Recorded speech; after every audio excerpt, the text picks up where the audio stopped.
All right, we're going. Jon Huh. Anik's on the show. Hey, I just want to say off the top, forgive me for it taking this long. I've had a podcast for a few years doing interviews with the big names in the fight game, and Anik makes his debut on the show. Thanks for doing this, dude. Oh, it's great to be with you. If only folks could have the pre-show stuff. I mean, we just chopped it up for 12 minutes. Had to make sure Fitzy wasn't speeding, but it's great to be with you. You know, I love the little niche that you've carved, and you know I ingest your content all the time. So it's good to be here on Fitz Nation, my brother. Awesome stuff. Yeah. We just, chopped it up, talking shop a little bit off camera, and we would have gone for a full hour or more. And the reality is, Jon, I was talking to my wife this morning, and she's like, "Oh, that should be fun to have Jon on the show." And I was like, "Yeah, because I could count like on one hand the times that we've even spent an hour talking face to face in person. We don't see each other much." Yeah, we do the same job. There are probably 8 or 9 guys who have ever called a UFC fight as a play-by-play announcer. So yeah, it's probably once a year, if that, where you and I are actually on the road and have anything that amounts to quality time. But the good news is that we'll be on time today, right? Both on time, obviously, right on the screws. We probably won't cut each other off a whole lot, and we'll certainly try to be efficient and not be super long-winded. So hopefully it'll be a pretty tight power hour. I mean, I'm Fitzy's all day, right? The kids yeah. 20 minutes, so however much time you need, I'm here. Well, I want you to be long-winded because that's what we're here for is your story and the knowledge that you have and the experience that you've had. And like, we obviously share the Boston connection of being from Massachusetts. For you though, like, give me the broad strokes on the growing up. What I know about you is what Western Metro West, and twin brother, and I know you have a sister, and that's about it. Yeah. And then we got the forgotten brother there in the middle, right? So 3 boys and then a girl. That's right. I did know that. Jason told me that once. Yeah. So, but yeah, I grew up, I was in Wellesley, Massachusetts. Parents got divorced around 11 or 12. Then we moved a little bit further west to Natick, could no longer afford to live in Wellesley. And, I went to a private school, the River School in Weston, Massachusetts. And it was the biggest blessing in my life as far as getting on any sort of journalistic path. And I had a lot of opportunities at Rivers. And by the way, Belichick's kids ended up going there. But I had a lot of opportunities there that would not have been afforded me in public school, right? Namely, I was the captain of the basketball team. I might have been the 12th man at Natick High. Probably be 15th man, Fitzy. Like, wouldn't travel to road games. Yeah, Natick has good sports, man. Yeah. Juxtaposed against a little private school where I was the captain of the team and the editor-in-chief of the high school newspaper. But just grew up as a lot of, Boston boys did, rabid sports fan. And I probably knew from 15, 16 years old that I wanted to work in sports and started to direct my life in that way. I thought I'd be a columnist for the Boston Globe initially, and then eventually it migrated from radio to TV. But, got a lot of opportunities. And, I never thought I would leave Massachusetts and be raising my kids in South Florida, but here we are. Yeah. I didn't know your parents got divorced when you were a kid. Yeah, so that was certainly something that defined me. And there were a lot of circumstances that I can't really get into publicly that made it even more challenging than your average divorce. Yeah. But, I think it was good for me to experience what would amount to adversity, going from having like a big bedroom to sharing a really small room and navigating some of those life circumstances. And, but, my mother obviously did a whole lot raising 4 kids and working full time. And, she created Wellesley youth basketball, right? That basically made it so that every kid, no matter what your ability, could play. And it's a league that exists now. She started it in 1984 and it still exists in 2023. So I had a lot of maternal support, and I know that obviously rings true with you, brother. Yeah. And, I was in the cold for 31 years. I was in Connecticut, as you know, for a little bit, Vegas for about 4 years, and then South Florida basically since 2015. And here we are. Wasn't your mom like a golf pro or something like that? Yeah. So, well, she wasn't a pro, but she had a hole-in-one and a couple club championships. Oh, there you go. Like the reasons why you can crank a golf ball is because on my best day, I'm all right, but I lose a lot of golf balls. Yeah. When you slice it and it goes 3 fairways over, and you're like, all right. Yeah. Part of the reason my parents broke up is because the weekend would come and my dad wanted to be on a boat and my mom wanted to be on a golf course. My father's first boat was called Slicer's Escape. My dad's worse than DC. Wow. Yeah. So there you go. So like, when does it become journalism, because I, like you, just needed to work in sports. I was like, I was the type of kid where I'm not going to have a Monday through Friday and then enjoy the weekends. I was the type of personality where it's like, I'm going to have to be okay with what I do all the time. Because when it came to housework and chores, I was the worst kid ever. Like, right, just the worst stick in the mud about it. I don't want to do this. This isn't important to me. For you, how did you kind of come to terms with what you ultimately set your path on?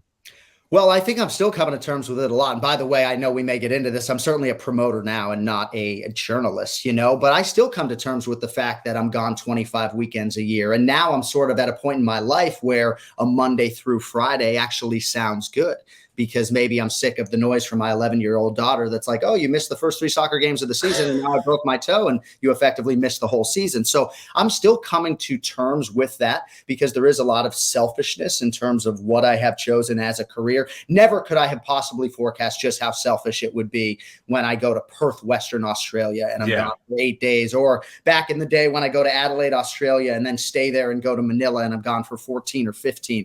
But you really have to love what you do, I think, to eternalize happiness. And I'm not saying that I'm happy. I mean, I have a lot of mental health issues, but I do think that like loving your job is a real life priority in terms of that whole Q&L, right?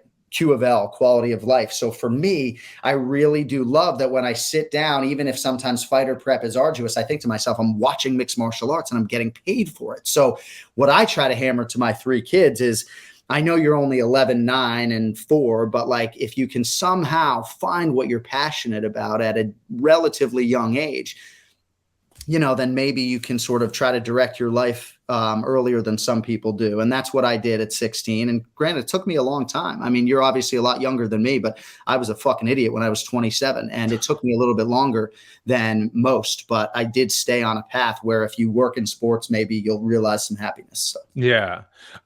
The mental health thing. Have you spoken about that before? Not all that much. I mean, you don't have to if you don't want to. No, it's fine. No, I don't mind. I mean, I think over the past 2 or 3 years, it's really crystallized for me, and I haven't really gotten therapy full throttle, maybe a class here or there. But I think sometimes you get to a point in life where it's like, all right, I basically have the job that I want, the wife that I want, the 3 children that I want. My dog bit everybody, so I don't have the dog anymore.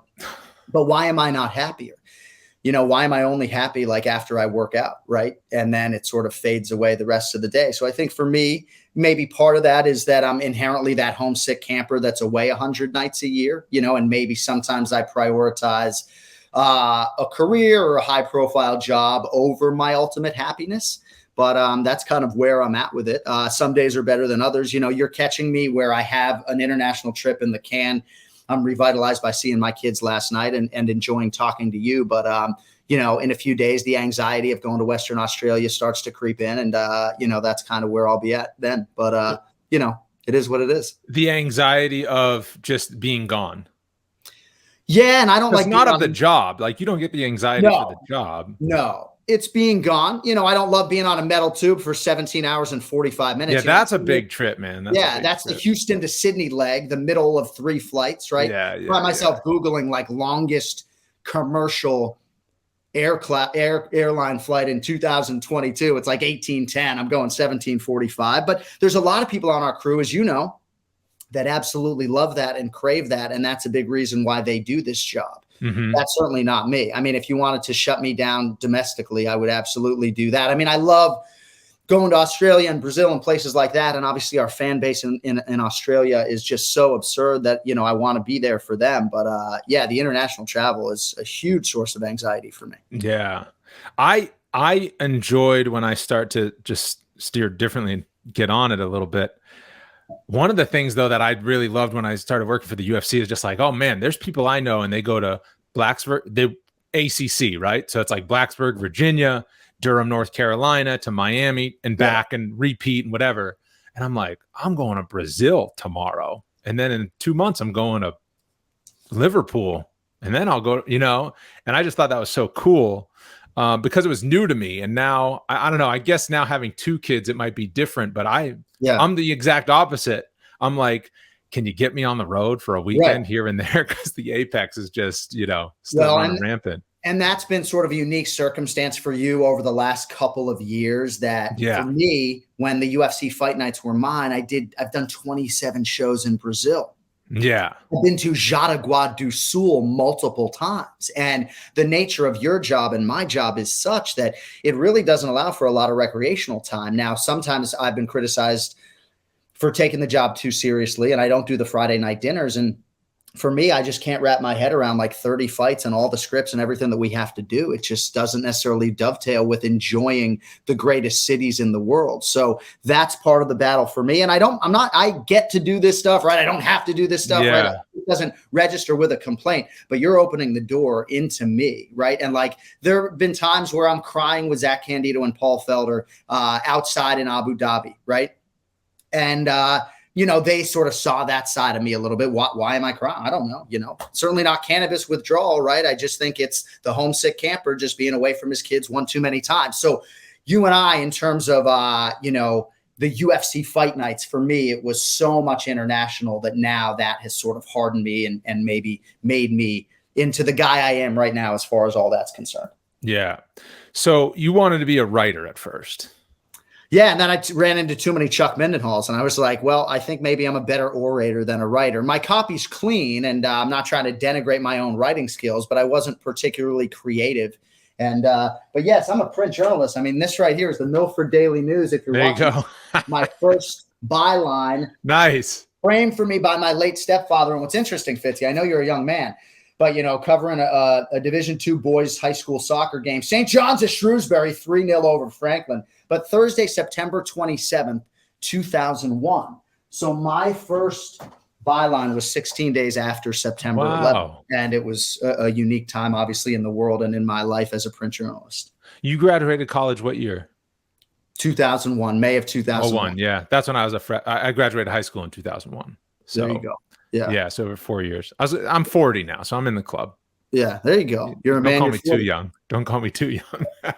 Well, you look young. I mean, that's for sure. I mean, I guess I now remember that you just celebrated a 40th birthday. But if you told people you were 32, I mean, I don't know if you dye your hair, but if you told people you were 32, don't, but that's what I'm trying for, is to look young, You look fucking young. If you told people you were 32, they wouldn't bat an eye. I mean, I just shaved my beard, but my beard's white for all intents and purposes. Yeah, and then I haven't shaved for 3 days. That's what I look like. So look at that. Maybe I'll just go by 32 now. And I'll say, talk to Jay. Well, what does your wife think you look? You look young. Yeah, we're both trying to look young, everybody. Good. So, like, when you were getting into media, though, I don't know, it's tough. What people don't realize, too, is like the media world, okay, I want to get in, I want to cover sports. That's something that a lot of people want to do, or something that both of us said that we wanted to do. But my dream job has changed 17 times since I've, went to college. So yours was columnist at the Boston Globe, but like, when did you find that slipping, or why do you think you started looking at your writing and being like, this isn't going to be it for me?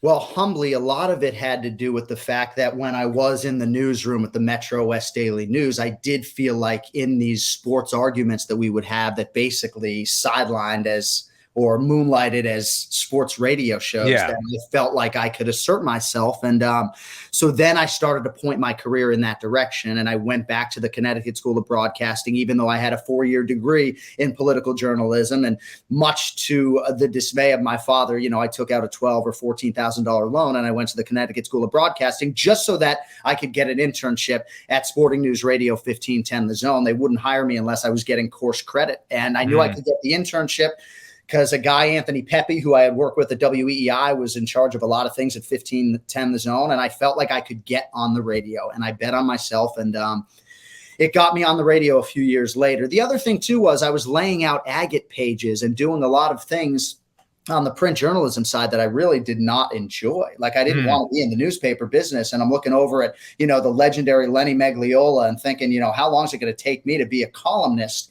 And even then I was, I do think I'm sort of half introvert, extrovert. Like, there is a lot of introvert homebody in me, but I'm not afraid to assert myself and be confrontational. And so that's when it started to transition to radio and away from print. Confrontational helps. You're trying to do radio. Yeah, for sure. And certainly there have been times in my career where my agent Gideon Cohen has been like, dude, just let me put you in the opinion business. That's where all the money is, But that's not necessary. I don't want to sit here and do the Jon Anik show 5 days a week. Part of the reason I got out of sports radio, and I know I'm all over the place, is because at ESPN Radio, the national network in Bristol was going to solo acts. Mm-hmm. And I do have a lot of experience now doing solo stuff. I did a show called Anecdotes all by myself, but I don't like to do stuff by myself. And that's weird. The direction in which sports radio is going. And I'm not as good as Colin Cowherd in that medium. Yeah, I thought I wanted to be Colin Cowherd once, and then I sat down in like Texas in a small market job and tried to start my podcast where I'm talking, and I'm like 6 minutes in, and I'm just like, I'm rambling incoherently. This is awful. Like, this is so tough. It's very, very challenging. Yeah. Even sometimes I speak in my camera and do some solo stuff, but it's got to be like quick, edited almost. Like rambling on is it's easy to just start talking about whatever with no coherent thought involved in it. And the opinion thing you bring up is a good point, because you got to pick a lane, right? I always tell people, you can't be the opinion guy and the guy in the locker room. There's a reason why Stephen A never goes into a NFL locker room, and there's a reason why Adam Schefter is not giving his opinion. You got to pick one. Yeah.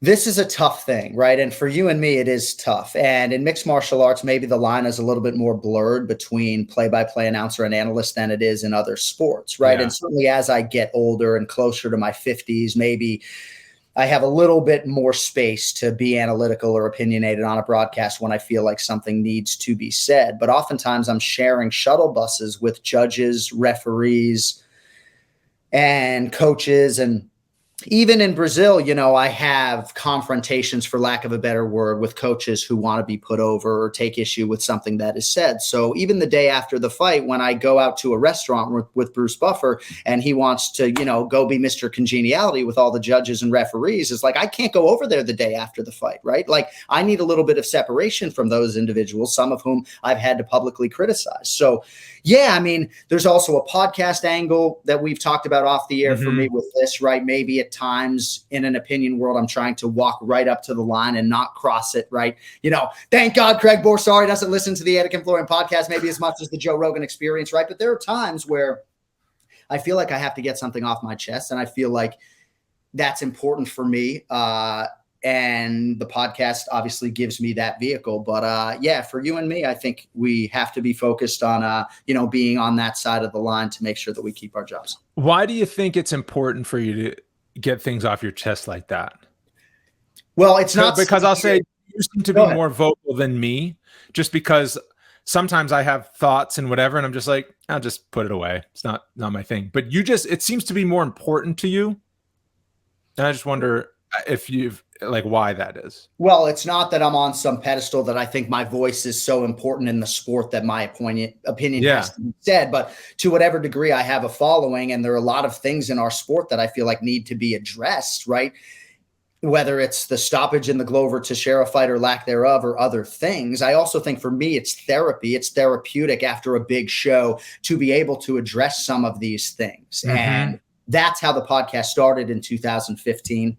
And again, not the most widely listened to show, right? It really started as wanting to have an outlet after those shows to address certain things. But really, it was for my own edification, if that's the word, and not to have some public forum. And, I think it is obviously evolved and now is a 2-day-a-week thing, and something that I feel like now, honestly, Fitzy, I've said to people, like, I feel an obligation to provide the free content to fans who pay for a lot of content. So it will never be behind a paywall. And obviously, maybe that at times, is to the detriment of the show, but that show will never be behind a paywall. And I feel like it's free content for the fans, not unlike your show. We got to keep it free, right? Yeah. Yeah. And I think it comes from a good place, you getting your stuff off your chest. I think it's because you care, you care big picture about the sport almost. From my interactions with you and just what I can read is you seem to really want to move the sport forward in a positive way. Yeah. Well, no. And you and I are very much aligned. And I can also say I've probably deleted more tweets that I've sent out that are close to that line. I sent a reply recently that said the state of mixed martial arts judging has never been worse. And I would also sit here and say, the truly elite judges, or those who I would consider to be the best, have probably never been better in terms of the way they interpret the scoring criteria. But when I send out that reply, I don't necessarily realize the firestorm that it's going to send off, right? That is going to be an article on MMAJunkie.com, and something that then I'm going to have to deal with maybe when I have that inevitable judge interaction. So sometimes I need to be more careful. And certainly I have a twin brother sometimes who's like, dude, like, lubricate, don't agitate, right? Just fucking chill out. But sometimes it's like, you know what, bro? Like, we both one placenta, monozygotic identical twins. I'm the confrontational one. And, you know, sometimes to my own detriment, I feel like I have to say things, right? There have been times, obviously, where I've gotten into it publicly with Mark Goddard or Michael Bisping and get calls from Zach Candido, and it is what it is. And those sometimes are instances I regret. Sometimes they're not. Yeah. You mentioned your twin brother. This is like a silly question, because it's like asking a certain person, like, oh, what's it like, you know, when Barack Obama, what's it like to be the first black president? He's like, well, I've been black my whole life. For you, you've always been a twin. But what I'm always curious about when it comes to twins is, like, when you realize that your situation was unique, and, like, you know, kind of acknowledging like a different life circumstance that you're always going to have. What was that like for you, especially as an identical twin? It's really the greatest question I've ever received as an identical twin, having done thousands of interviews, because honestly, I can say pretty late in life, it took me a while to realize just how special and unique it was. And I do believe, you know, twins like us, for the most part, are super, super close. It is the greatest blessing in my life to have someone who has the same DNA. We look the same, sound the same, think the same. It's a little bit trippy. And my brother at times has said to people, as he started to travel with me more, he said, I hope we don't come across as sort of disingenuous when we respond the same way and say the same things. Certainly at times it's been hard on our wives, hard on my younger brother. You know, I gave him fucking hell, certainly more than my twin brother did growing up. And I know you obviously have your own 3-sibling dynamic. And for my sister, she was a little bit removed from that dichotomy, but it's the greatest blessing in my world. And there's nothing really competitive within us. And I think that's what really sets it apart. I think at times I was more competitive with my younger brother even than my twin brother. Only time I'm competitive with my twin brother is playing basketball around the golf course. But yeah, I don't have any bigger support system than him. And, you know, sometimes I'll be doing an interview and maybe I put over my twin brother and my mom and not my wife. And it's like, bro, you know, and my wife never really would say anything, but sometimes my twin brother leads the dance. And, you know, like sometimes we'll say, hey, if we could do it over again, we just marry each other and live in a house in Vegas and be professional sports bettors. I was going to ask why it was challenging on your wives. Because your bond is so strong. So it's like part of you belongs to Jason. Right. I mean, I can't sit here. Like, who would I rather have with me on the road? My wife or my twin brother? No comment. You know what I mean? Mm-hmm. So that would obviously be hard, right? And yeah, I just think that he lives 2.6 miles away from me, which is largely by circumstance. But yeah, sometimes I think it can be a little much, even in family gatherings. Maybe we're on a corner just up in each other's faces for an hour, and people are like, guys, it's enough is enough. You know, now my younger brother is conditioned to that reality at that point in time. But yeah, I think for us, we've learned to navigate that. But your question really opens my mind, and I can't wait to bring it to Jay later, because I don't think we realized young enough just how special it was. And I don't, you know, even just in terms of, you know, leveraging our relationships with the opposite sex out there, we certainly could have maximized that a little bit more. Yeah, well, I mean, it's tough when you're a teenager, because by the time you're a teenager, it's like, okay, you acknowledge maybe there's 2 twins in our school and we're one of them, type of thing. Yeah. But also, like, it takes life experience. It takes meeting your significant other, maybe having kids and moving around to different places. I knew twins in Pittsburgh. We have family friends, and it was like, grew up together, same room, went to Bucknell University, same time, roommates, all 4 years. Like, did you do that? Did you guys go to the same school and all that? Biggest life regret other than not playing high school football was not going to the same college. He went to Rollins College in Winter Park, Florida. As many UFC fans know, I've always had an issue sweating, so there was no way I was going to go to college in Florida. So I went to Gettysburg College in Pennsylvania. He went to Rollins with a dear friend of ours But yeah, big time regret to not have those 4 years with him. We did get to live together in Watertown, Massachusetts for a time after college, and in Brighton, Massachusetts actually as well. But yeah, forever regret not taking advantage of those 4 years when we could have been together. Yeah. So you're writing for a newspaper, and this is an important point, because the question that I get the most often, and I imagine it's the same for you, is I want to do what you do. What should I do? Any tips? What should I do right now? And some people, I try to respond, but it's a long-winded response to do that. It's not a DM quick text that I can send them. But like your example is it's very, like, if you want it enough, you'll do a Google search and you'll find some sort of resource that you can take advantage of, especially with all like the online education materials that are out there now, and YouTube. I mean, but for you, like, how do you think back to when you decided to say, I'm going to do this so much so that I'm going back to this program to give myself a snowball's chance to be a Boston sports talk radio host? All right, so I'll try to say this efficiently. So I was working as a vocational coordinator, doing job placement for autistic children, middle schoolers, high schoolers, and I was actually working in a classroom with another assistant teacher. His name's Matt Klentak. He would go on to be the general manager of the goddamn Philadelphia Phillies. But basically, it's crazy, right? But at that time in our lives, that's what we were getting paid to do, and then we were pursuing those other avenues on the side.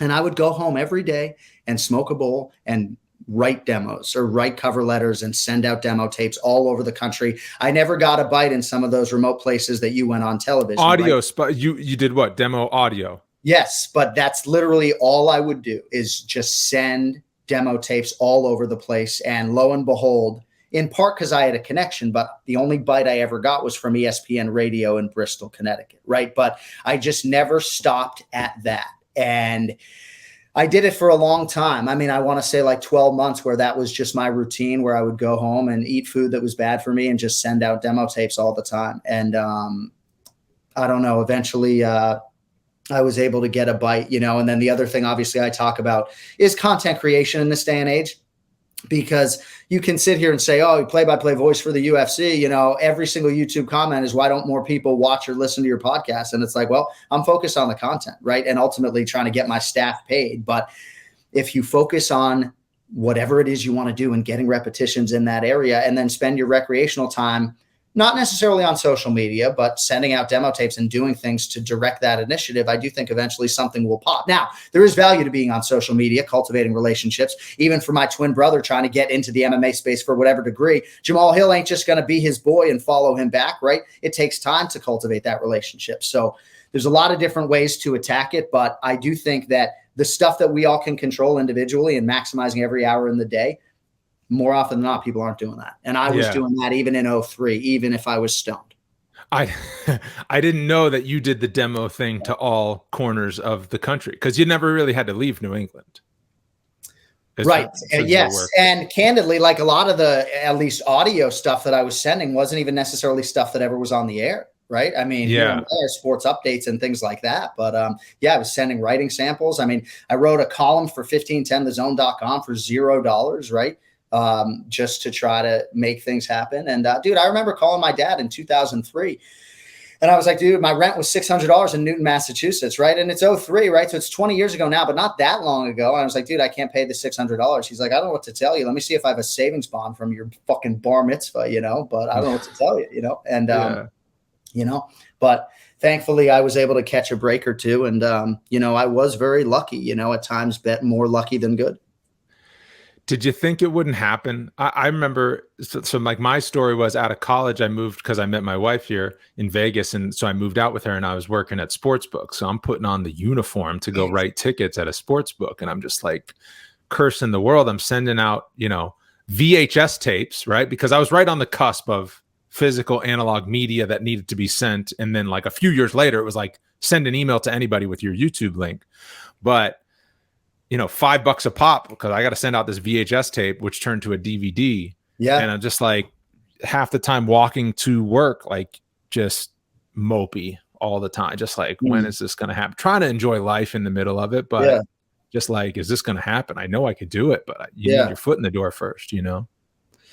So honestly, this is going to sound so bad, but I think I was sort of going through the motions at times, even while I was working to Yeah. get that career going, and stoned half my life in 2003 that it's like, okay, you know, I'll just go wait tables at legal seafoods, you know, slinging plates, autistic kids on the side, whatever I could do to sort of make ends meet. But yeah, bro, like I was at a time working at Legal Seafoods, you know, just getting hazed by Chestnut Hill, Massachusetts, finest clientele. Just like, dude, I mean, can you bring more bread? We asked you 15 minutes ago. You know, I asked for the light clam chowder. What are you doing in the back? You know, yeah, just putting that apron on every day at 5 p.m., just thinking so lowly of myself. I mean, I think we've all been there, but I never necessarily thought it wouldn't happen. And it wasn't necessarily because I had so much self-belief, but even when I saw my twin brother sort of peel off when it came to trying to become an actor, you know, he had majored in musical theater, and I saw him move from LA back to Boston with me and sort of get away from that. And I always sort of stayed the course, you know, I always sort of felt like eventually it would happen. But yeah, I don't know, man. That's the biggest thing. That's the biggest thing. Because for me, even though I was feeling that way, I was always just like, it's going to happen because I'm not going to stop until it happens. But it wasn't it wasn't based on my resume to that point. It wasn't based on how good I was. It was just like, no, I know that if I get on a camera enough, I'll be able to figure it out. And it's like, why not, to borrow Kurt Schilling, why not us? Why not me? Right. But this is a good lesson, because I think a lot of people look at us in our position and they think we're born holding an ESPN microphone. Right. Well, and we even have cameramen right now that I'm not going to mention by name who have great vocal qualities and abilities and would love to get voiceover work on the UFC show or some other shows, right? These are maybe men in their 50s who are still chasing this dream while maybe they're holding a camera that is very physically demanding on their body, you know? But yes, I mean, there are a lot of things that you and I obviously have done over the course of however many years to put ourselves in position so that when we got that opportunity, we were ready to go. And I remember when I went to ESPN Radio in 2005, and I thought I was going for an interview, and it ends up being an audition, and they make you go do the 4:20 p.m. Eastern update. 90-second update, you can either do it or you can't. You know, they give you 3 hours to write it essentially, and the news changes, and you spend all day doing this 4:20 update, and you can either do it or you can. And the beautiful thing about the 4:20 update, I'll tell you, is that you have a window, right? 90 seconds to 2 minutes, right? So you get to hit a button as soon as you're done, right? They try to make it as easy as possible. You've never done it before. You're either ready or you're not. So you might as well do a podcast, even if your mother is the only one listening, right? And my twin brother at 43 years of age, that's what he was doing with Bilal Muhammad when they started their show 2 years ago, right? Yeah. Well, now the rules are totally out the window. If you want to be in media, then you should have all of it. You should have a YouTube channel. You should have TikTok, Instagram, podcast, or what, you know, or focus. TikTok. What's that? I got to get TikTok. I think you would. I think you're leaving some things on the table in terms of. I think you're handling that world for us. Okay, good. Okay. Is that fair? I'll handle it for you. That's fine. All right. But I think go follow Fitzy on TikTok. He's handling it for all UFC play-by-play announcers. There we go. The content that you produce is really good, and then it just takes, you know, putting it in vertical form and dropping it to this platform and chopping it up. It's not without work, you know what I mean? Yeah. But that's something that I like to do. I figured that out in the last 2 years. I'm just like, turns out I like to do it, because if it was a chore, I just wouldn't. Yeah. You know, but it's like I've always liked finagling with video editing platforms and creating a fun 8 seconds or 38 seconds or whatever, you know. I wonder how you're going to deal with your sons when they get older in terms of content creation. I'm going through it right now with my 11-year-old. I want to keep her off social media, but also, you know, feed into her desire to create content. Yeah. Yeah. Cause it's a valuable skill. When you look at the world today, if you'd be like, no, stay off social. It's just like, well, what if they want to be an entrepreneur? They better know social. They better know branding. Well, and why would you put them at a disadvantage, at least in some respects, in terms of not getting a head start? Right. I think with daughters, it's very different, because does she want to be a golf influencer that wears a bikini on a golf course? And then it's like, okay, this isn't what we signed up for, but, or do you want to start a company and do something that we view as morally good, whatever, you know? Right. Not that I don't like a golf influencer. Yeah. I mean, it's just like trying to like edit video on Pinterest, you know, and trying to have the whole Snapchat conversation. I got to hit up Dominic Cruz because I've never been on Snapchat. It's like, bro, what do you think? Like, that's one that I tried, and I left it on the table. I was like, this is too at ESPNU. I was just like hanging out with the kids, and I was just like, all right, let me try the Snap. I was like, this is too much. It's just too much work to figure out. By the way, I had to wear a sponsor t-shirt. It was fantastic. I was going to ask, honestly, I was going to ask at the end if you're getting paid by Toyo to wear that. No, absolutely not. But Toyo Tires, this is your extra plug on Fitz Nation. But Fitz go. and I both know it's Toyo Tires official tire of UFC. And if you say official tire of the UFC, you're going to get in trouble. Yeah. And if you say the official tire of the UFC, then you're really in detention. I screwed up. Can I publicly acknowledge the two probably biggest screw ups in my career came in 2022 reading ads for the UFC. They were like they were like billboards added into the show late, and they weren't companies that I had known. And one of them was Meguiar's. They're both car care companies. I'm not a car guy, obviously. Meguiar's, but it's spelled Meguiers. Like I know Meguiar's as like Guire or Wire, like the Irish ways. So I said Meguiar's. Right. I think that was in Austin. I was like, Meguiar's car, whatever. They're like, I knew about the one you're going to get to now. And then the next one is Mother's Polish. Yeah, Mother's Polish. This one was good. I feel like this one lived on. I think I said it twice. And people are like, I think it's supposed to be Mother's Polish car care, not Mother's Polish. And I'm like, well, I've never said Polish on TV, but I have announced fights for Jan Blachowicz and Joanna and Jacek and other Polish people. So when I see that word, I go to Polish. Oh, you got. And I just thought maybe Polish people are known for great car care. It's amazing. It's amazing. Mother's Polish. No, but yes, I mean, I love the fact that we've both been in those situations that few people have been in. For me, it's more the celeb shots. You know, showing celebs, and sometimes you got Niner, our stage manager, God love him, to the left, but he couldn't give a rip about giving the celebrities accurately, right? So sometimes he would give me a celeb, and I don't necessarily know the celebrities, right? I'm studying fighters and putting children to bed. I'm not pop culturally as inclined as some other people. So movie stars sometimes go right over my head. But we've never had a perfect show, Fitzy, and we probably never will. But it is what it is. I remember like Chris Pratt is obviously a big fan, and like I just don't watch movies, and I'm just like, oh, Chris Pratt. I'm like, oh, is he a big deal? Like, is he a pretty big deal? And then you look him up on Instagram, whatever. It's just like, oh, this is an A-lister. Like, this is amazing. They're like, he's the star of I can't even remember, what is it, Transformers or something? And you're asking the wrong guy. Yeah, right. And so, good for us that we got some famous people though. But if we ever show David Spade, I'm like, oh, that's my guy. That's from our generation, right? Yeah, you and I grew up largely in the same area, watching the same things, and but yeah, I more often than not get burned on the celebrities. But I wonder sometimes how you navigate like the coaches and a lot of the sensitivity in the Ultimate Feelings Championship, because for me, they don't come up to me. I was going to ask you this: when you went from being the fight night guy to the pay-per-view guy, beginning of 2017, right, is when you started calling. You've called every pay-per-view since the beginning of 2017. Yeah. Did you notice what change did you notice in that elevated platform? Well, some of it I think is accessibility. And also, too, that my relationship with social media has changed. I was very late getting to Instagram, and now I just feel like for whatever reason, that application, the accessibility. So, I think this weekend, right, like Terrence McKinney, I'll give you the latest example.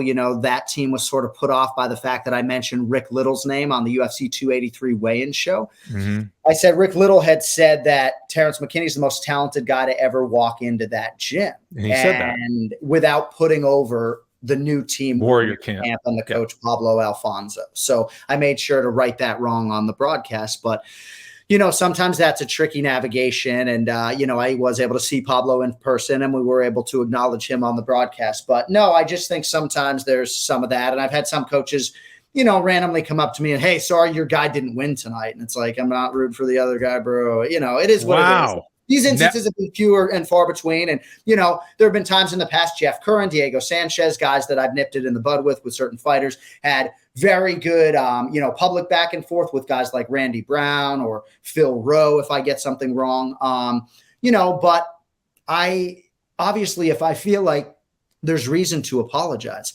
I'm the first guy to do that, right? Like, obviously there's some culpability there. And as you can attest better than anyone else. We're judged on every single utterance over 8 hours. It's live TV. Can't take anything back. I'm not going to get everything right. And, it is what it is. Not a day goes by where somebody doesn't drop a custody battle on me. And it is what it is, but that's just social media. I got 3 kids that remind me exactly who I am. So, yeah. So that's never happened to me. The coach coming up and giving me like grief about how I handled something. That's because you're a former hockey player, Fitzy, and they'll fucking catch these hands, so they see me 5'9", 152 pounds, they saw me rolling on with my white belt and they're like, I better not mess with him.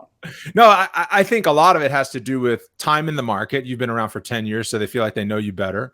Elevated position. You're on the bigger fights. You have a bigger microphone than I do, certainly in a lot of your a lot of the spots that you're in, right? In the pay-per-views and then the bigger fight nights and that sort of thing. So maybe that's it. Maybe they just don't say anything to me because they feel like they don't know me as well, but I've never gotten that. I don't get that feedback. I do think part of it is certainly also Apex for 3 years. I don't see these coaches in a hotel lobby anymore.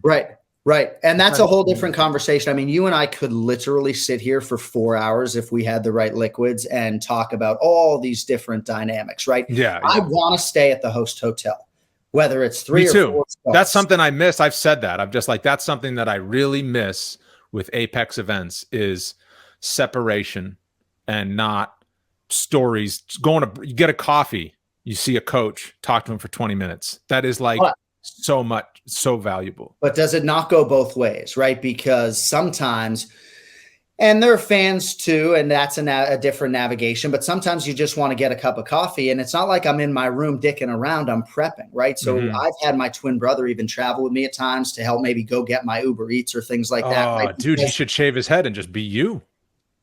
Well, I mean, he certainly gets it. I mean, he actually, in New York City, he did pretend to be me for the first time. Did he? In New York, because he was wearing a beanie and it covered up his ponytail. Get him one more sleep shirt and just be like, do a presser in the lobby while you sneak out the back door. Be money. It goes both ways, right? Because I mentioned, constant interaction with referees and judges and coaches and fighters. While some of that has undeniable benefit for the broadcast, some of it you just don't want to deal with. Sometimes people just want to shoot the breeze with you. They don't even have a fighter there. And, sometimes you have to be a little bit rude to get that separation and go back to your room. So it does go both ways for me. But it also, I like that I'm accessible. I want the fighters to know that I'm there in the belly with them. If they have something that they want to address with me, I'm always there. I mean, my DMs are certainly open for fighters, but it's also a tricky navigation because I have to be critical. And again, if you want like firsthand evidence, Sean Madden, right? Striking coach for Lauren Murphy, right? I had to say on the broadcast, and maybe I didn't, right? Maybe I didn't need to say this, and maybe I didn't need to editorialize, but I said, on the broadcast, on pay-per-view, I said, I consider Joe Murphy and Sean Madden to be friends, but like, what exactly are we doing here? Are we chasing moral victories? I mean, she didn't really win a minute of that fight, and that's paraphrasing, right? But then I see Sean in the lobby, and presumptively he's ingested that audio at that point in time. And I have to have that interaction, 12 hours after I say that, that's not fucking ideal, right? I'm underslept. I got to have that interaction. Not ideal. See, like the way that I approach that, and this is probably why I haven't got that, is I'm more steer to the analysts in that. Like I would normally tee up DC and say, DC, what do you think they should do here? Because I view them as like their job is to have the opinions, and it is. And then it's not for me to skate on it. It's not like because I don't want to put myself out there, but it's more because I still feel new enough in this job too, where I'm just like, what do I know? I've trained a little jujitsu and I've worked for the UFC for 5 years, and like I don't feel like it's my place oftentimes. So that's probably where I avoid some of that, is because I normally get to Bisping on it. Bisping's a fighter. He's been in the corner, that sort of thing. And candidly, it's really not my place largely. And no, but I get where you're coming from too, because I've been jumped on by our crew where it's just like I didn't get on Mario Yamasaki enough when Valentina Shevchenko and Priscilla Cachoeira fought in Belém, Brazil, and Yamasaki's never reffed a fight since then because he just stood there and it was like 300 strikes to 1, and I didn't get on the referee enough, and so it's burned me a little bit in that regard too, or whatever. seniority for me, right? Like I talk a lot about staying in my lane as a play-by-play guy. And I do think some of it is that I'm getting older. You know, I'm not senile yet, but I do think as I get older, I get a little bit more stubborn. You know, I get a little bit more of a chip on my shoulder, and I get maybe a little bit, I feel a little bit more liberated to just speak my mind. Yeah. Right? I think that happens with everybody though. Yeah. You know? And I think some of that just comes with age, but I think this is an important conversation for me because if someone were to ask me, do I regret going that hard on it? I would say no, because DC was in the octagon and maybe I wasn't getting that from Felder and I felt like something needed to be said. Now I probably should have said it in a different way. And that's when it comes back to judged on every utterance over 8 hours, maybe I should have just asked the question to Paul, right? And spun it to him like, should there be some criticism to those coaches? And does the public even need to know that those guys are my friends, right? Probably not. So again, always a valuable learning lesson, but maybe it came from a well-intentioned place and not wanting to see Lauren, deal with that eventuality that she was going to lose. So I just want to briefly bring this up because you just mentioned the custody battle thing and how you get a bunch of crap from people online about that. And I know that you addressed it with Schaub too, but when that happened, and then I saw the outcry from people after that, I was almost just like, well, it's a good thing I didn't call that fight, because I would have said the same thing. Like Chris Gutierrez and Andre Ewell, in every pre-fight interview they did in their UFC careers to that point, that was like the major thing that they spoke about, right?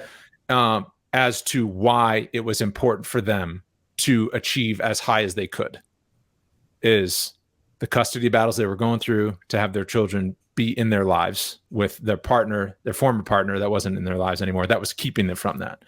And so I just want to publicly acknowledge, like, I would have said the same thing. They brought up that story so much, right? Like, as to like their why. And our job is not fight analyst based and not what's going to happen in the fight. It's to call the fight, but with the story of who the fighters are in the background. Yes. Well, I appreciate you saying that. I do think you probably would have put it better insofar as you wouldn't have tied their two stories together. And that, I think, is where I thought that, and I just go, I don't know. Like, how do you not tie it together? They're fighting each other. Well, no, and thank you. And maybe the custody battle language is the real sensitivity. And maybe those two words, maybe the messaging was it, right? So just said that the why for both of these gentlemen, they're both fighting to have their sons back in their lives. And both cases are so individually sad. And, we've all signed petitions for Andre Ewell. And I actually, since in trying to make this, however, right with Chris Gutierrez, have been involved with his legal team. I have actually talked to Chris Gutierrez's lawyer and to be an asset for that side. But there was some tweet from Gutierrez thereafter that he didn't even write, that got repurposed, that sort of dragged my wife into it. It just sort of got to be a messy thing. But I think most people who knew me and knew of my intentions, chief among them, Andre Ewell, who went to bat for me publicly, that kind of saved the day. Yeah. And again, I mean, there are always opportunities, as trite as it sounds, for you and me to learn. And it was a valuable learning lesson for me. I'm surprised that to whatever degree I haven't been able to distance myself from it. Yeah, I'm surprised it's stuck.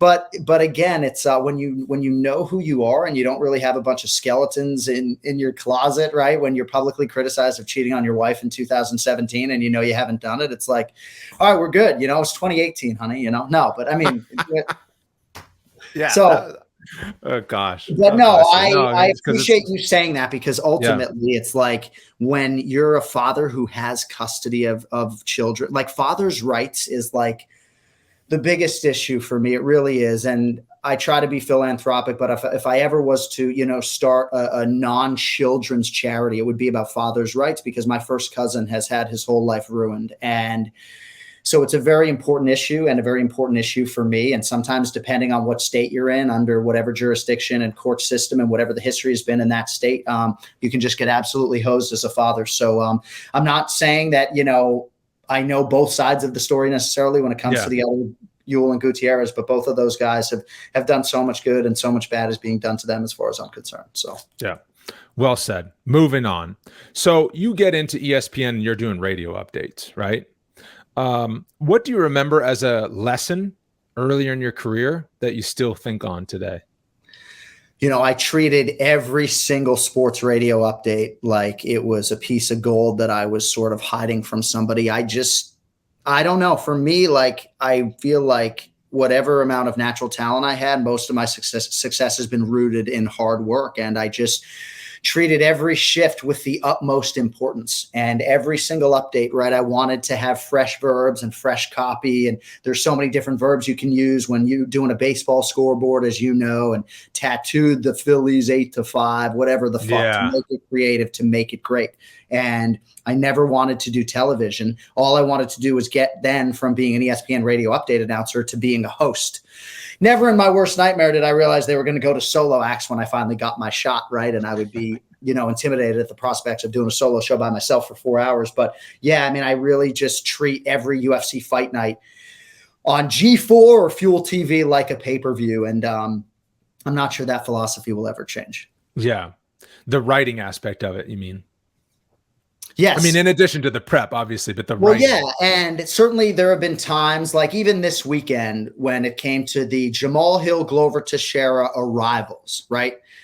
I was going to ad-lib those this week. They ended up getting killed, and they weren't even in the opening, sequence. So that ended up being good that I didn't spend the time writing the arrivals. But every little locker room bump, I want to maximize every second on television. And sometimes you can argue, right, you should do things more naturally, but I want to try to get every little nugget from the fighter meeting out. And our sport is so fast paced that sometimes you can't get it out during the action. So I want to use my writing skills. So much of my collegiate education was rooted in like major writing repetitions. I worked in the writing center at Gettysburg College. So like, I want to try to use those writing skills, get that stuff out to the masses. And then when it comes to the walkouts, have those sort of be more natural and unscripted. And that's you don't write those, right?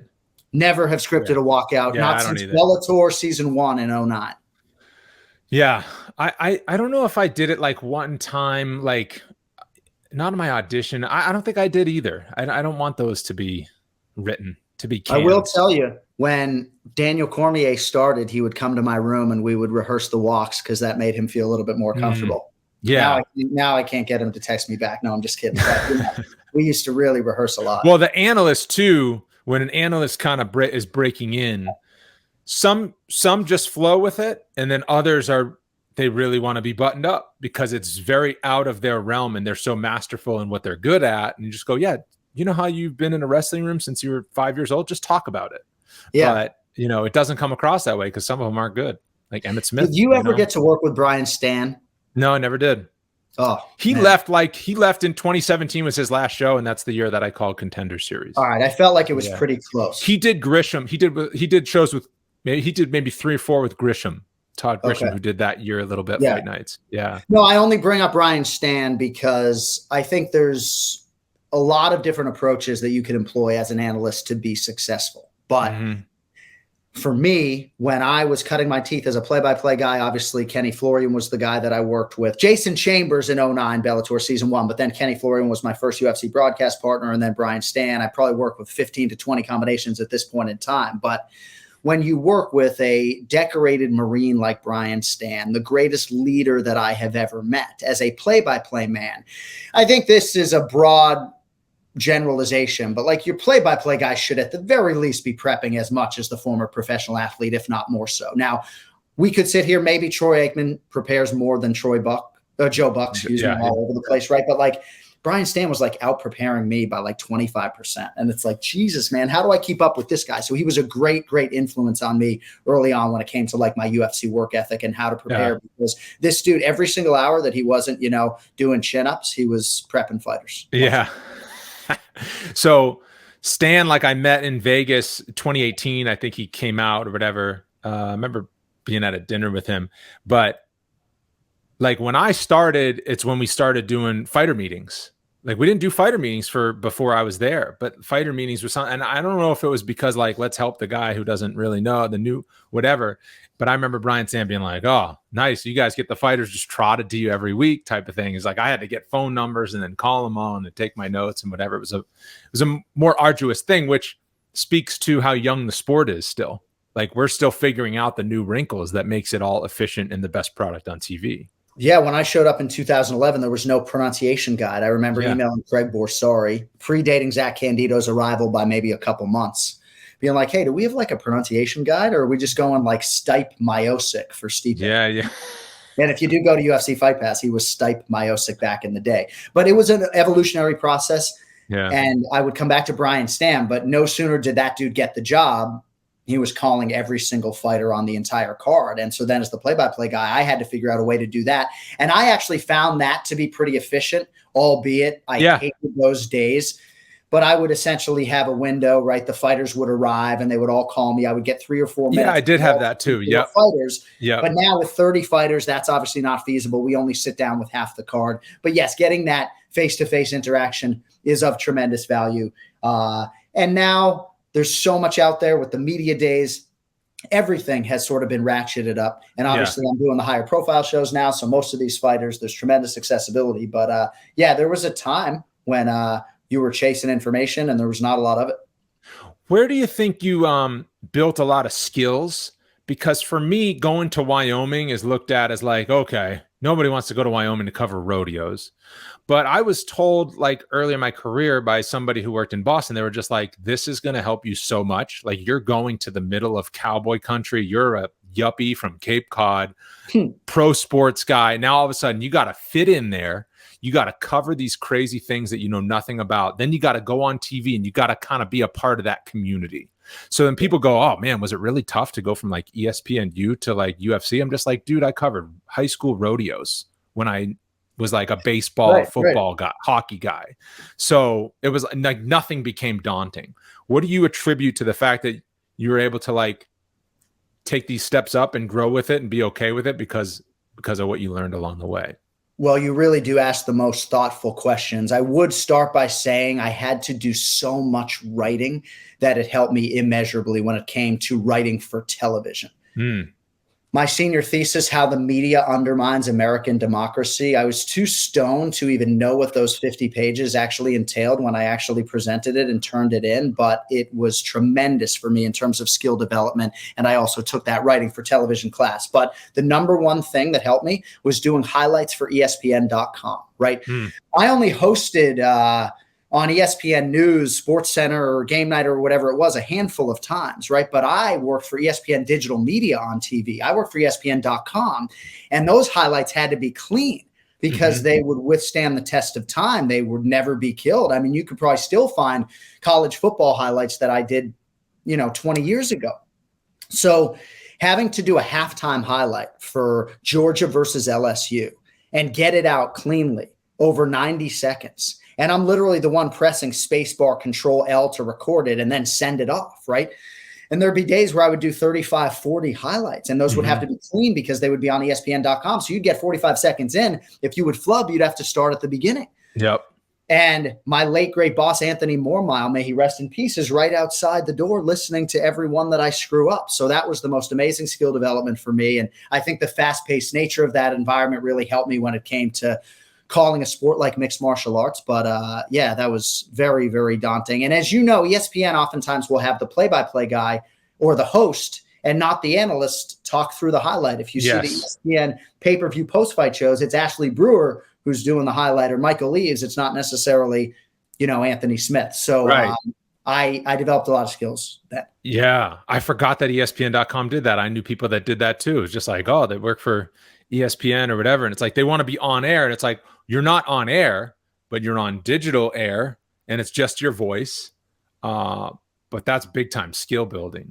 Oh, sure. When I got hired by digital media to go from basically it'd be like the recap of the game. If you clicked on Georgia LSU and it was like, here's the recap written by the Associated Press, at the top there was a video, you hit play, it would be your voice doing the highlight. It was never on TV in any form. Exactly. It just lived there. Yeah. Yes. I mean, we did have instead of ripping the Sports Center clip, they would do them separately. Exactly. And it really helped build ESPN.com, those highlights. It really was destination viewing early on in a non-sort of digital media era. But when I went from radio to TV, they were given a select few ESPN radio announcers a shot to audition for TV. Kieran Portley and I think Zach Candido was there. They thought I had, a twitch or Tourette syndrome, or, because I had never really been on camera. Mm-hmm. And even if you go back to my first UFC fight night in Nashville, I remember watching. I saw that. So I really, to this day, even if you watch my pay-per-view opens, God help me, I still have to focus on keeping my body still, because it's just, we all have our things. Yeah. All over the place. We all have our things. I used to do that a lot too. I would rock toward the camera, and it wasn't nerves, because nerves are very clear to spot. Nerves, people go side to side. They'll shift their weight left to right. I remember seeing like junior college basketball coaches give press conferences at Casper College in Wyoming. And it's just like, you just tell, like they're new to the job. They're like swaying back and forth on the microphone. And I did that on one of my first shows when I worked there on the news. The sportscast would start and I just shift my weight left to right. That to me that's a pretty simple sign for nerves for me, but I'll rock back and forth, but it's more an energy. It's like an energy. Like I feel like if I'm coming at the camera just a little bit, like rocking towards the camera, then it comes across as good, because it's like I'm energized. I'm going to get you energized, but it doesn't look good. It doesn't do the job that you hope. Because Zach has told me too, Contender Series more specifically than anything. I was excited. I was nervous for jumping into a new sport like that, but I would rock. And he's just like, just stand still. So you just got to like root your heels, almost kind of like a golf swing. Just like put your weight in your heels and just kind of stand on them like posts. Yeah. But it is a tough thing to fight, because there is energy in your body that you want to get out. So you have a black microphone on an arm in front of you. Is that what you use for your UFC voiceovers or not? Yes. So I have this, right? Yeah. But I won't use this for my UFC voiceovers because I'm a fucking lunatic. So it's like, coming up next. So I need the headset to go with me. You are very animated. So in all forms. Like, well, I might be because I don't use my diaphragm properly. But I have to have that headset so that it can go with me, so the audio stays consistent. Yeah. But it makes sense, because in a way, like I always thought that I had the traditional path, small city to big city, local stations covering, like I said, rodeos, minor league baseball, then you cover higher level minor league baseball and whatever. And then eventually you break through to covering pro sports and that sort of thing. But there is no traditional path, because my path is so different from yours. And Megan O'Leary had a way different path. And nowadays, anybody who comes up can do so with a digital background where it's all one and the same. Like Megan was like website reporter for stuff, and guys of our generation be like, they're only doing digital. Now it's just like, what are we doing? It's a box on a screen with a microphone plugged in, looking at a camera. It's all the same. But there is but the fact that your first TV thing was ESPN, like that's wild.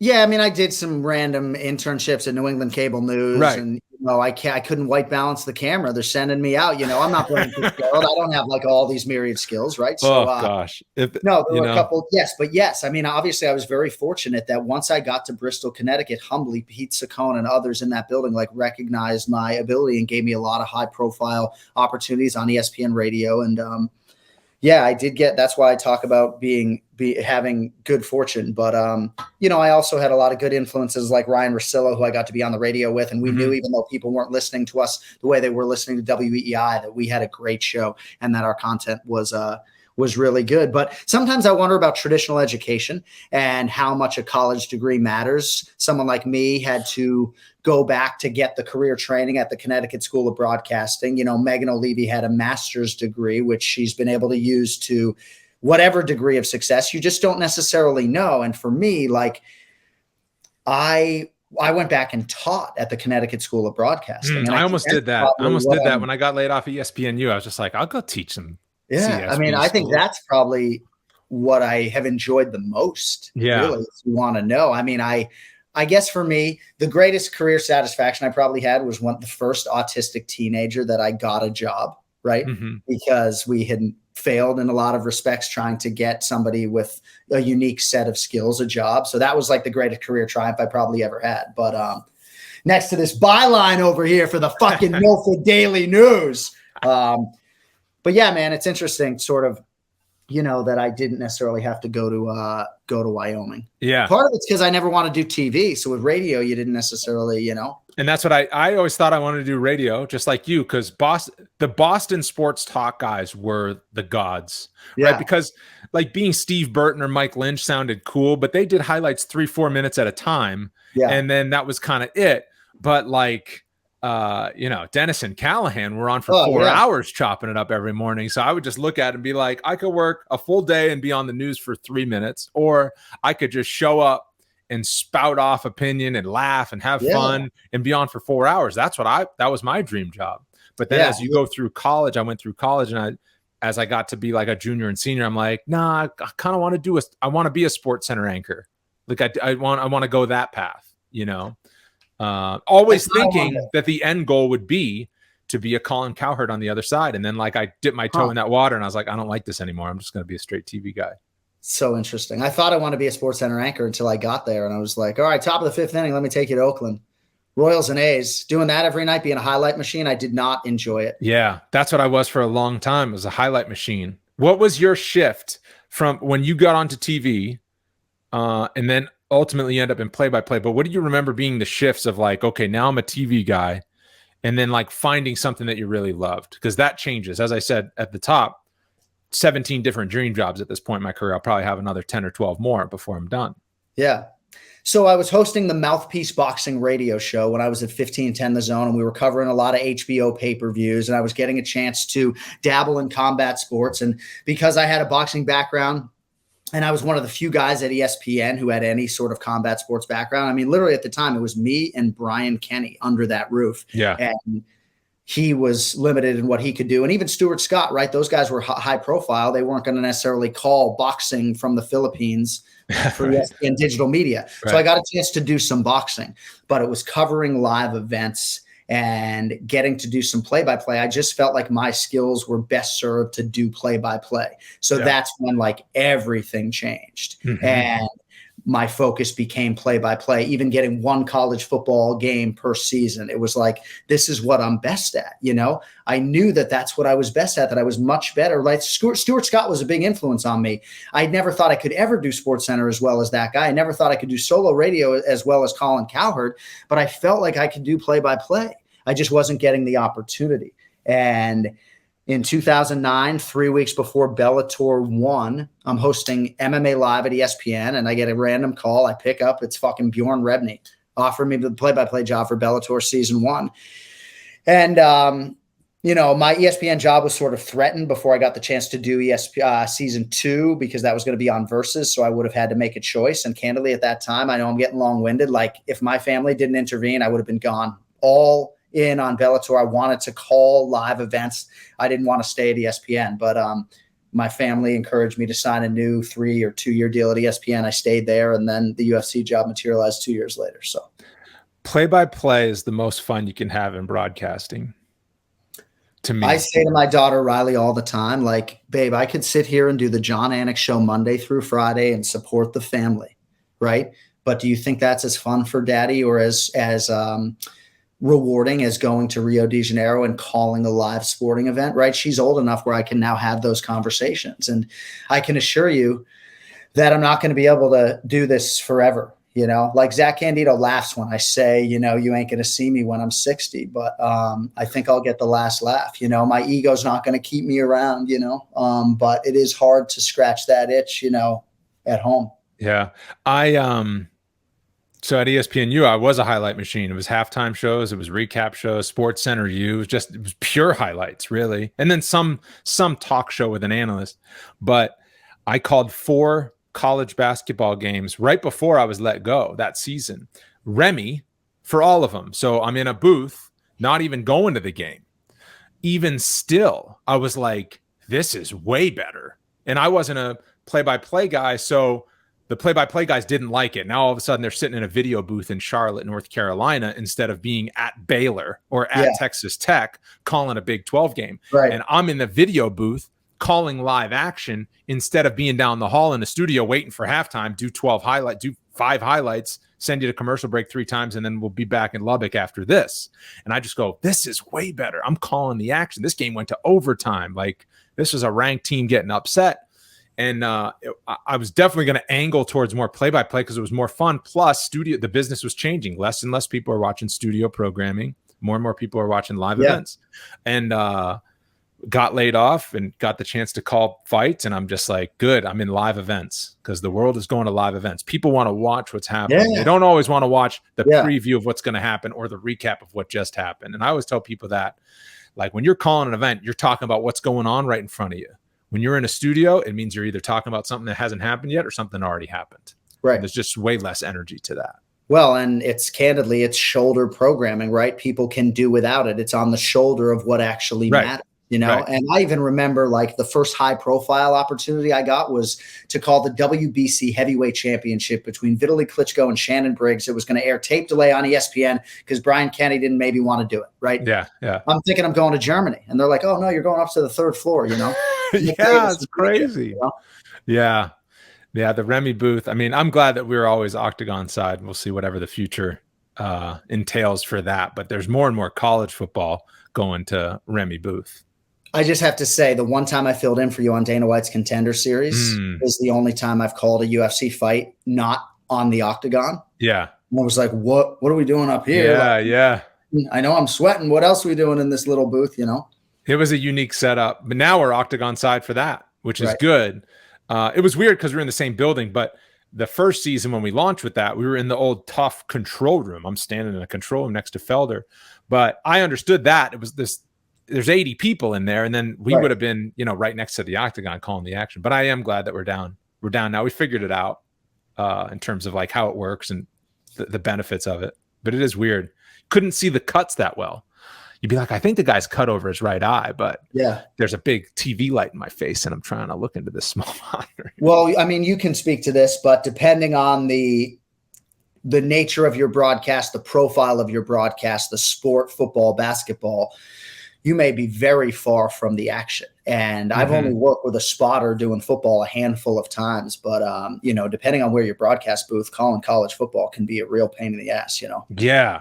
People have told me that, just like, I know your job is tough. You're really, really tough. And I just, obviously there's a challenge to what we do, but I'm like, it's not that tough.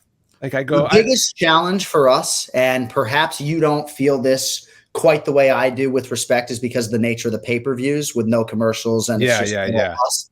But bro, this broadcasting challenge is unique to sport. It's the length. It's 3 Super Bowls essentially every time we crack a mic, at least 2. It's a television show within a live sporting event. It's not 6 hours, it's 8 hours. Yeah. For the most part, right? Yeah. And it's not 10 fights or 11 or 12 as it used to be. It's 15 essentially for most pay-per-views right now. I remember when we used to say, oh, have you done a 15 fighter, Fitzy? It's like, dude, every other fight card's a 15 fighter right now. So I think the longest I've done is 14. That was a bear. Because most people talk and are able to talk, a lot of people feel like they can do what we do, right? And there's just so very much to it. And even our analysts feel it. We were all feeling it in Rio. And I think part of it too was compounded by the heat. But that's like more of a physical challenge than anything.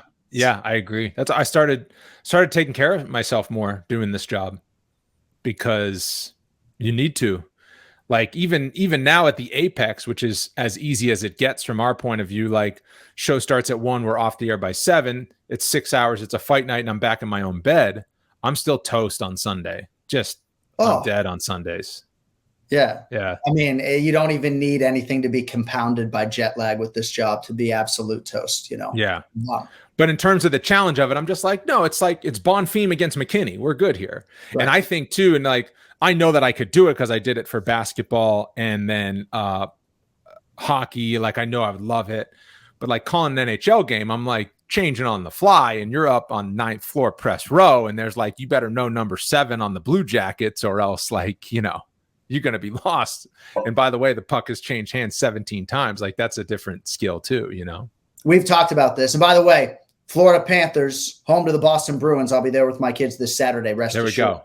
But that's the only sport that I really, of the major ones, would be too intimidated to go call is hockey. Yeah. I want to try it, but we'll see. All right. before we sit here for 17 more hours, because we could, I'll just have to have you back on the show sometime, Jon. I think we should do something for charity together, maybe a collaboration where we do some sort of marathon broadcast. Maybe it's even alongside a UFC live event that neither one of us is calling, and some sort of watch party, and we try to raise money for charity. Because I could talk to you all day, but no, I enjoy it, man. It's sort of fun to peel back the curtain, and I think we probably crossed that proverbial line a couple of times, or at least I did, which is fine. You know, it's just another day for you, bro. Yeah, but you got Toyo tires, so you did something right. Hey, somebody told me TB12 is Raiders are going to make a play for him. I would imagine you can access odds right now as to who will be Tom Brady's next suitor, and the Raiders are one of 2 betting favorites to attain his services. So, yeah, Tampa Bay Buccaneers and then the Raiders. So we'll see. Jon, this was a pleasure. Thanks so much, buddy. Hey, thank you, buddy. I look forward to your next call, and look forward to maybe actually even being on the road at some point together in 2023. So. That would be fantastic.